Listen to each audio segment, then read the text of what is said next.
신약성경 빌립보서 2장 12절과 13절의 말씀을 우리 다 함께 한 목소리로 봉독하겠습니다.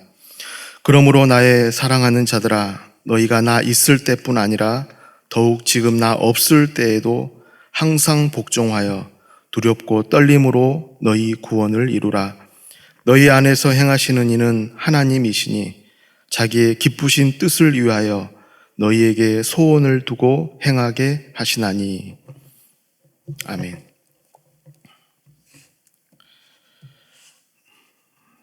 어떤 사람이 미국의 무디 목사님에게 이런 질문을 했다고 합니다. 기독교가 이 악한 세상을 변화시킬 수 있습니까? 기독교가 이 악한 세상을 변화시킬 수 있습니까? 이 질문에 무디 목사님이 이렇게 말했습니다. 하나님은 나에게 전 세계를 개혁하라고 하지 않으셨습니다. 세상은 도저히 구할 수 없는 난파선과 같습니다. 기독교인은 어디에서나 사회의 악을 제거하기 위해서 힘써야 하지만 가장 중요한 것은 할 수 있는 대로 모든 사람을 구원해야 하는 것입니다. 이렇게 말했다고 합니다. 성도 여러분, 기독교가 존재하는 목적이 무엇입니까? 그것은 한마디로 말하면 영혼 구원인 것입니다. 기독교는 사회를 개혁하는 것도 아니고 환경 오염을 위해서 일하는 것도 아니고 구제도 아니고 사회봉사도 아니고 자선사업도 아니에요. 이런 것들은 부분적이고 지엽적인 것이죠. 이것은 본질적인 게 아니라고 하는 겁니다. 그리스도가 이 땅에 오신 목적, 예수님께서 십자가에서 달려 돌아가신 이유, 하나님께서 이 땅에 교회를 세워주신 목적, 그것은 복음 전파, 영혼 구원에 있다고 하는 것입니다. 영혼을 구원하는 것, 이것이 기독교인 것이고 이것이 교회의 존재 이유이고 그리스도의 인의 사명인 것입니다. 그래서 거듭난 그리스도인은 항상 영혼의 상태에 깊은 관심을 갖는 것입니다. 내 영혼의 상태, 그리고 다른 사람의 영혼의 상태. 왜냐하면 내가 구원을 받느냐, 받지 못하느냐, 내가 사랑하는 이웃이 구원을 받느냐, 받지 못하느냐, 이것보다 중요한 문제는 없기 때문인 것입니다. 우리가 많은 문제를 놓고 고민도 하고 기도도 하지만 사실 구원의 문제가 해결된 사람은 모든 문제가 다 해결된 것이죠. 내 인생에 있어서 가장 중요한 문제가 해결되었다고 하는 것입니다. 하지만 모든 문제가 해결되었지만 이 구원의 문제가 해결되지 않은 사람은 어떤 문제도 해결되지 않은 것입니다. 나에게 있어서 가장 중요하고도 심각한 문제가 아직 남아있는 것이죠. 오늘 사도 바울은 이 구원에 대해서 빌립보 교인들에게 말하고 있습니다. 특별히 바울은 너희 구원을 이루라, 그렇게 말했습니다. 너희 구원을 이루라. 사실 오늘 이 본문은 신학적으로 논쟁이 많은 본문입니다. 왜냐하면 너희 구원을 이루라, 이 말씀을 놓고 보면 구원이 하나님의 영역인지 사람의 영역인지 헷갈리는 것이죠. 사람들은 구원이 하나님의 영역이라고 생각하고 있는데 하나님의 주권적인 섭리로, 하나님의 은혜로 주어지는 것이라고 생각하고 있는데 너희 구원을 이루라, 이 말씀을 놓고 보면 인간의 영역처럼 보여진다고 하는 겁니다. 그런데 이 편지를 쓴 바울의 의도를 우리가 좀 더 풀어서 생각해 보면 이런 것입니다. 너희가 하나님의 은혜로 구원을 받았으니 그 구원을 완성하라고 하는 것입니다. 우리가 하나님의 은혜로 구원을 받았어요. 그러니 그 구원을 완성하라고 하는 것입니다. 여기에는 나의 책임이 따르는 것입니다. 나의 노력이 필요한 거예요. 물론 여러분, 우리는 복음을 믿음으로 구원받는 것입니다. 나의 어떤 공로나 나의 선행이나 사랑의 행위로 우리가 그리스도인이 되는 건 아니에요. 우리는 오직 십자가의 복음을 믿음으로, 예수님의 그 십자가의 공로를 믿음으로 우리는 구원받는 것이죠. 하지만 우리가 믿음으로 구원을 받는 거지만 그 구원이 완성된 것이 아니라고 하는 겁니다. 내가 믿음으로 구원을 받는 거지만 그 구원이 마무리된 게 아니에요. 그래서 오늘 바울은 너희 구원을 이루라고 하는 것입니다.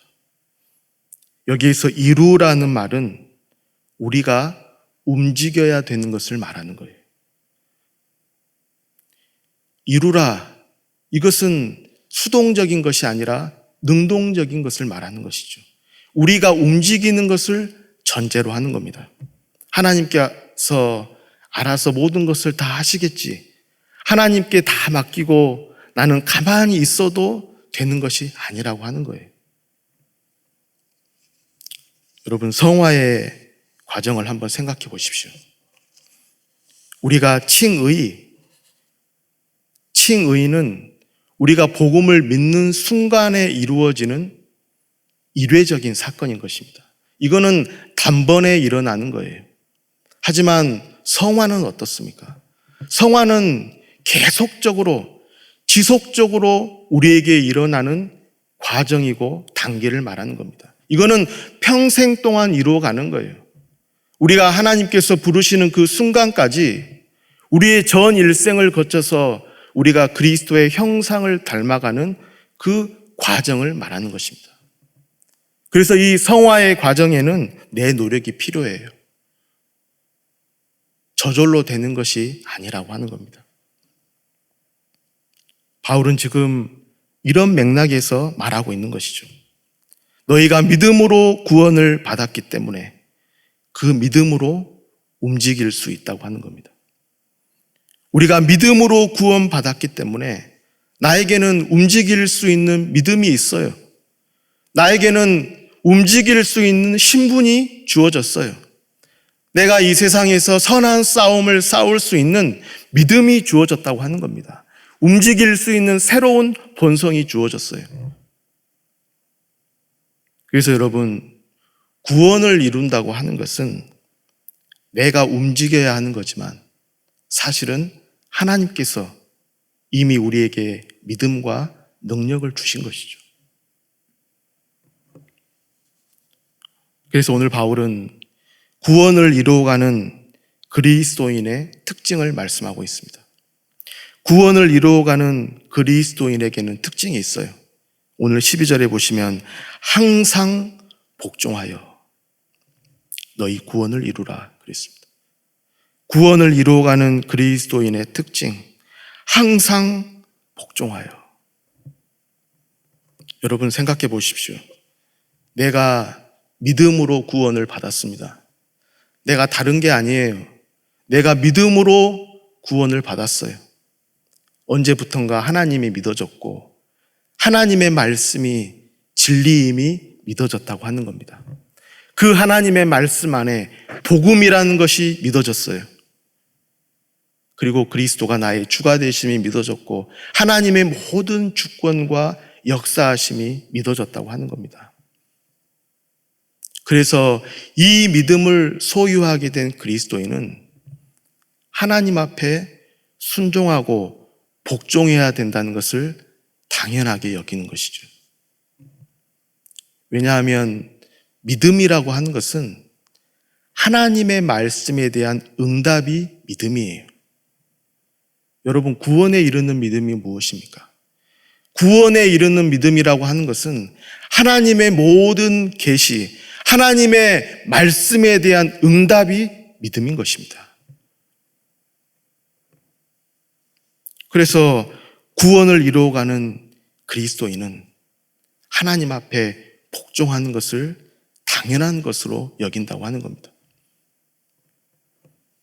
우리가 이스라엘 백성들의 출애굽 사건을 생각해 보면 출애굽 자체는 하나님께서 행하신 사건이었습니다. 이것은 이스라엘 백성들이 바란다고 해서 되어지는 게 아니었어요. 하나님께서 모세라는 지도자를 세우시고 애굽의 10가지 재앙을 내리셔서 하나님께서 그들을 애굽에서 구해내신 것이죠. 그들의 노력으로 되어진 게 아니었어요. 하지만 여러분, 광야 생활은 어떻습니까? 광야 생활은 그들의 순종이 요구되었던 것이죠. 자신들을 애굽에서 구해내신 그 하나님을 믿고 그 하나님의 말씀에 순종함으로 가나안에 들어갈 수 있었다고 하는 것입니다. 그래서 이 출애굽 사건은 구원을 이루어가는 그리스도인의 삶을 상징적으로 보여주고 있는 사건이에요. 사람들 중에는 나는 이미 구원받았고 내가 하나님의 자녀가 되었기 때문에 나는 아무렇게나 살아도 괜찮을 것이다. 예수님이 나를 위해 십자가에서 죽으셨다는데 별 수 있겠어? 나를 용서해 주셔야지 별 수 있겠어? 그렇게 생각하는 사람들이 있어요. 그런 사람들을 신학적으로 율법 폐기론자다 이렇게 부르곤 합니다. 근데 여러분, 이것은 스스로 모순인 거예요. 내가 믿음으로 구원받았는데 하나님의 말씀을 아무렇게나 대한다. 이것은 스스로 모순인 것이죠. 오히려 그리스도인은 여러분 어떻습니까?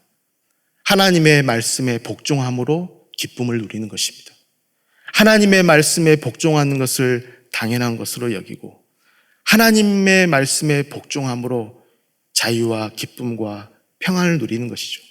그 순종 안에서 하나님과 바른 관계를 누리는 것이고 그 순종 안에서 하나님과 동행하는 삶을 살아간다고 하는 것입니다.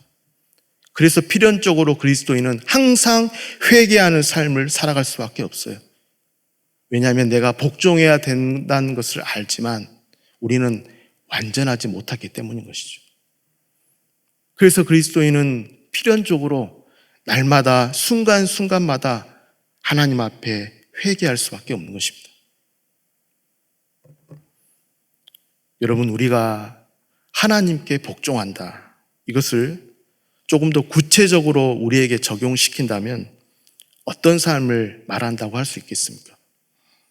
종교개혁자 칼빈은 기독교 강요에서 이 땅에서 그리스도의 삶은 두 가지다 이렇게 말했습니다. 이 땅을 살아가는 그리스도인의 삶은 두 가지 형태로 나타난다고 하는 겁니다. 하나는 자기 부인의 삶이고 하나는 순례자의 삶이다 그랬어요. 여러분, 하나님께 복종한다. 이것은 다른 말로 말하면 자기 부인을 말하는 것이죠. 왜냐하면 내가 죽어야 하나님 앞에 복종할 수가 있어요. 내 자신이 부인되어야 우리는 하나님께 비로소 복종할 수 있다고 하는 겁니다. 그래서 그리스도인은 항상 성령을 따르고 하나님의 말씀을 따라가기 위해서 우리는 순간순간 자신을 부인할 수밖에 없는 거예요. 또 칼빈은 그리스도인이 이 땅에서 순례자의 삶을 산다 그랬습니다. 여러분, 하나님께 복종한다는 것은 순례자의 삶을 사는 것을 말하는 겁니다. 천국을 바라보며 사는 거예요. 세상을 사랑하는 것은 하나님의 뜻이 아니라 그랬습니다. 세상을 사랑하는 것은 하나님과 원수가 된다 그랬어요. 그래서 그리스도인은 항상 자신의 마음이 세상에 빼앗기지 않도록 신중하는 것이고 조심하는 것이고 천국을 준비하며 천국을 소망하며 살아간다고 하는 것이죠. 이것이 모든 구원받은 그리스도인의 특징이었어요. 그래서 히브리서 11장에 보면 모든 믿음의 선진들은 더 나은 본향을 바라보았다 그랬습니다. 그들이 더 나은 본향을 바라보매 그들 중에 일부만 그렇게 살았던 것이 아니라고 하는 겁니다. 그들 중에 몇 사람만 그렇게 살았던 것이 아니에요. 그들이 더 나은 본향을 바라보매 이 땅에서 자기 부인의 삶, 순례자의 삶, 이것이 여러분 우리가 하나님 앞에 복종하는 삶인 것이죠. 이것이 구원을 이루어가는 그리스도인의 모습이라고 하는 것입니다. 그런가 하면 구원을 이루어가는 그리스도인의 두 번째 특징을 바울이 말하고 있습니다. 이것은 우리의 태도와 관련된 거예요. 그리스도인의 특징을 바울은 12절에서 이렇게 말합니다. 두렵고 떨림으로. 항상 복종하여 두렵고 떨림으로 너희 구원을 이루라고 하는 겁니다. 여러분, 두렵고 떨린다는 것은 우리가 구원을 이룰까 봐서 무서워하는 마음으로 산다는 것을 말하는 것이 아닙니다. 내가 받은 구원이 취소될까 봐서 하나님 앞에 무서워하는 마음으로 사는 것을 말하는 것이 아니에요. 여기서 두렵고 떨림으로 이 말은 거룩하고 신중한 마음을 말하는 겁니다. 매사에 조심하는 마음을 말하는 거예요. 여러분 생각해 보십시오. 우리가 살아가고 있는 이 세상은 우리의 구원을 도와주고 지지해주고 협조해주는 곳이 아니에요. 내가 이 땅에서 하나님의 말씀에 복종하도록, 이 땅에서 내가 천국을 바라보며 순례자의 삶을 살 수 있도록 우리를 격려해주고 도와주는 곳이 아니라고 하는 겁니다. 여러분, 이 세상은 어떻습니까? 오히려 우리가 이 땅에서 순례자의 삶을 사는 것을 방해하고 회방하는 것이죠.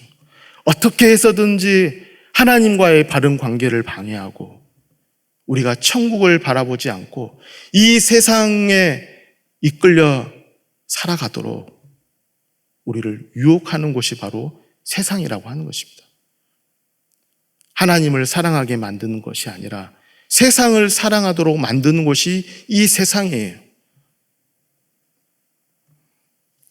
그래서 베드로전서 5장 8절에 근신하라 깨어라 너희 대적 마귀가 우는 사자같이 두루 다니며 삼킬 자를 찾나니 근신하고 깨어라. 여러분, 이것이 무슨 말이겠습니까? 매사에 거룩하고 신중하고 조심하는 태도를 말하는 겁니다. 사실 여러분, 우리는 이 세상에 대해서도 경계하고 조심해야 되지만 우리 자신에 대해서도 두렵고 떨리는 마음을 가질 필요가 있습니다. 왜냐하면 그리스도인은 자기 자신의 실체를, 자기 마음의 실체를 너무나도 잘 알기 때문이에요.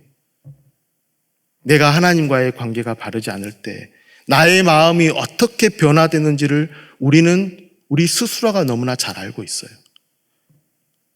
그래서 여러분, 사도 바울이 로마서 7장 18절에 이렇게 말합니다. 내 속, 곧 내 육신에 선한 것이 거하지 아니하는 줄을 아노니. 내 안에 선한 것이 없어요. 그래서 우리는 내가 성령을 따라가지 않으면 우리는 하나님과 멀어질 수밖에 없고, 성령을 따라가지 않으면 우리는 우리의 육신을 따라갈 수밖에 없고, 내가 그리스도와 연합하는 삶을 살지 않으면 우리는 세상의 마음을 빼앗길 수밖에 없다고 하는 것입니다. 그래서 그리스도인은 어쩔 수 없이 엄숙하고 진지할 수밖에 없는 것입니다. 이것은 여러분 필연적인 거예요. 우리는 세상 사람들을 의식해서 항상 미소를 띠고 웃어야 된다는 그런 강박관념이 있어요. 그리스도인들은 세상 사람들에게 불행한 모습을 보여줘서는 안 돼. 그래서 우리는 항상 웃고 싱글벙글하고 행복한 모습을 보여준다고 생각하는 것이죠. 물론 여러분, 그리스도인에게는 내면의 기쁨이 있어요. 우리가 구원의 확신으로 충만해질 때, 하나님과의 바른 관계 안에 있을 때 우리 안에는 기쁨과 평안이 있는 것이죠. 하지만 한편으로 구원을 이루어가는 그리스도인은 매사에 신중하고 진지할 수밖에 없는 것입니다.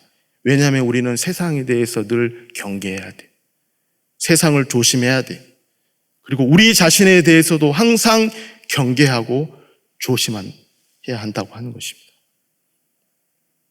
이것이 구원을 이루어가는 그리스도인의 특징이에요. 루터가 종교개혁을 하면서 자신이 은신해 있는 동안에 자기 상황이 너무나 힘들고 또 낙심이 됐을 때 자기 친구인 멜라니 톤에게 이런 편지를 보냈습니다. 편지 내용을 한번 들어보시기 바랍니다. 나는 여기서 마음이 무뎌지고 무감각해진 채로 나태하게 지내고 있다네. 기도도 잘 안 하고 하나님의 교회에 대해서도 별로 근심하지 않고 도리어 내 길들여지지 않은 육체에 맹렬한 불길에 사로잡혀 있으니 참으로 큰일이지. 내가 지금 성령으로 불타올라야 하는데 정욕과 게으름과 나태함과 졸음에 사로잡혀 육신으로 불타고 있다네. 제발 날 위해 기도해 주게. 이곳에 은신해 있는 동안 죄에 빠져 살지 않도록 말일세. 이것이 루터가 종교개혁을 할 때 자기 친구인 멜라니톤에게 보낸 편지 일부분입니다. 어떤 분들은 이 글을 보면서 루터도 그랬구나, 루터도 이렇게 영적으로 침체되어서 낙심할 때가 있었구나, 그런 생각을 할 수도 있습니다. 물론 여러분, 루터도 연약했어요. 루터도 그럴 때가 있었어요. 하지만 우리는 이 루터의 편지를 보면서 루터의 고뇌하는 마음도 함께 있는 것이죠. 구원을 이루어가는 한 그리스도인으로서 성령으로 충만해 있어야 할 자신이 그렇지 못하는 스스로의 모습을 보면서 두렵고 애통해하는 마음을 우리는 느낄 수가 있는 것입니다. 여러분, 세상에 대해서 경계하고 조심하고 자기 자신에 대해서 경계하고 조심하는 이 두렵고 떨리는 마음이 없다면 그 사람은 구원을 이루어가는 그리스도인이라고 감히 말할 수는 없는 것입니다. 여러분, 우리는 왜 구원을 이루어가야 하는 것입니까?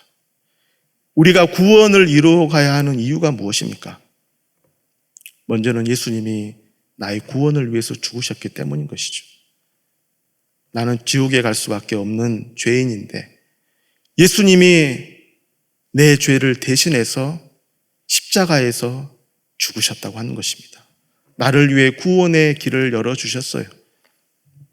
그리고 또 중요한 것은 내가 천국과 지옥이 있음을 믿기 때문인 것입니다. 천국과 지옥이 있다는 것을 믿지 못한다면 나는 구원을 이루어갈 수가 없는 것이죠. 하지만 천국과 지옥이 있음을 믿고 내가 천국 시민이 되었음을 믿고 하나님의 나라의 기업이 장차 나에게 주어질 것임을 믿기 때문에 우리는 날마다 두렵고 떨림으로 구원을 향해서 나아간다고 하는 것입니다. 그런데 여러분, 오늘 구원을 이루어가는 모든 그리스도인이 반드시 기억해야 하는 사실이 한 가지 있습니다. 그것은 우리의 구원은 그 주도권이 하나님께 있다고 하는 것입니다. 내가 구원을 이루는 것 같지만 하나님께 주도권이 있어요. 내가 두렵고 떨림으로 구원을 이루는 것 같지만 그 주도권이 하나님께 있다고 하는 것입니다. 그래서 오늘 바울은 13절에서 이렇게 말합니다. 너희 안에서 행하시는 이는 하나님이시니. 너희 안에서 행하시는 이는 하나님이시니. 우리 구원에 대한 주도권이 하나님께 있다고 하는 것이죠. 바울은 이 말씀을 좀 더 구체적으로 실제적으로 이렇게 표현했습니다. 너희에게 소원을 두고 행하게 하시나니 그랬습니다. 내가 구원을 이루어가는 것 같지만 사실은 하나님께서 나에게 구원에 대한 소원을 주셨어요. 하나님께서 나에게 구원에 대한 열망을 주셨다고 하는 것입니다. 그래서 내가 구원을 이루어가는 거예요.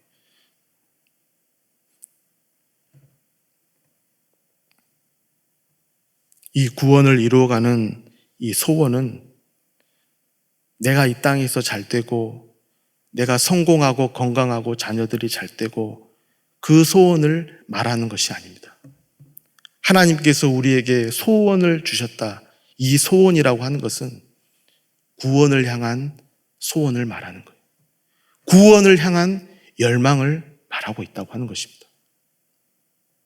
그 구원에 대한 열망을 하나님께서 나에게 주셨고, 지금도 하나님께서 그 구원에 대한 소원을 주고 계시고, 앞으로도 하나님께서 나에게 그 구원에 대한 소원을 주신다고 하는 것입니다.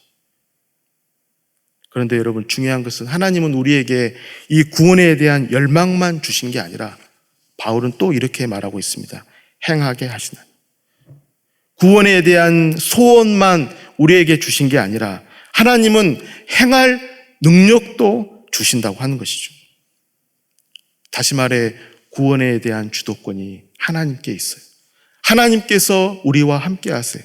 하나님께서 우리의 구원을 위해서 도와주신다고 하는 것입니다. 그래서 여러분, 모든 그리스도인은 어떤 상황에서도 구원을 이루어가는 것입니다. 모든 그리스도인은 어떤 상황에서도 자신의 구원을 이루어가는 존재예요. 왜냐하면 하나님께 구원의 주도권이 있기 때문인 것이죠. 특별히 오늘 바울이 여러분, 너희 구원을 이루라, 이 말을 하고 있는 시점이 언제입니까? 그것은 지금 바울이 감옥에 투옥되어 있는 상황에서 하는 말인 것이죠. 지금 바울과 교인들이 떨어져 있어요. 바울과 교인들이 만날 수가 없어요. 지금 우리처럼 코로나로 인해서 우리가 교회 한 곳에 모일 수 없는 것처럼 바울과 교인들이 만날 수가 없다고 하는 것입니다. 그래서 빌립보 교인들 가운데에는 낙심하는 사람들이 많았어요. 바울이 없으면 우리는 그리스도인으로서 살아갈 수가 없을 것이다. 우리는 그리스도인으로 우리는 승리할 수 없을 것이다. 실패하고 말 것이다. 그렇게 근심하며 염려하는 가운데 있는 사람들이 많았다고 하는 것입니다. 그래서 그런 빌립보 교인들을 향해서 바울이 이렇게 말하는 겁니다. 12절에 사랑하는 자들아, 너희가 나 있을 때뿐 아니라 더욱 지금 나 없을 때에도 너희 구원을 이루라고 하는 것입니다. 바울은 내가 있어야만 너희가 그리스도인으로 살 수 있는 게 아니라고 하는 겁니다. 내가 너희와 함께 있어야만 너희가 구원을 완성할 수 있는 게 아니라고 하는 것이죠. 왜냐하면 나도 구원받았고 너희도 구원받았어요. 나도 하나님의 은혜로 구원받은 자에 불과해요. 그리고 더 중요한 것은 우리의 구원을 위해서 반드시 있어야 할 분이 이미 우리 안에 계시다고 하는 겁니다. 내가 너희 곁에 있어야 하는 것이 아니라 너희 구원을 위해서 반드시 계셔야 할 분이 너희 가운데 계시다고 하는 것이죠. 하나님께서 너희와 함께하고 계세요. 성령께서 이미 너희 안에 계시다고 하는 것입니다. 구원의 주도권이 하나님께 있다는 것을 기억하라고 하는 것이죠. 우리가 신앙생활을 하다 보면 목회자나 영적 지도자에게 지나치게 의존하려는 경향이 있을 수 있습니다. 그 목사님이 없으면 내가 신앙생활을 제대로 할 수 없을 것 같아요. 그 영적 리더가 없으면, 그 영적 지도자가 없으면 내가 신앙생활을 제대로 할 수 없을 것 같아요. 그런데 오늘 바울은 그렇게 생각해서는 안 된다고 하는 것입니다. 물론 여러분, 목회자나 설교자는 우리에게 도움을 주는 매우 귀한 존재예요. 우리에게 도움을 주는 중요한 존재지만 구원의 필수적인 존재는 아니라고 하는 겁니다. 더 극단적으로 얘기하면 모든 목회자와 설교자가 사라진다고 해도 우리가 이미 받은 구원에는 문제가 없다고 하는 것입니다. 이것은 역사적으로 증명이 됐어요. 교회가 환난과 핍박 가운데에서 모든 교회가 흩어진 가운데에도 복음은 전파되었다고 하는 것입니다. 그리스도의 복음이 사라지지 않았어요. 왜냐하면 그 그리스도인 가운데 하나님께서 함께 하셨다고 하는 것입니다. 구원의 주도권이 하나님께 있기 때문에 그리스도인은 각자 개개인이 자신의 구원을 향해서 나아갈 수 있다고 하는 것이죠.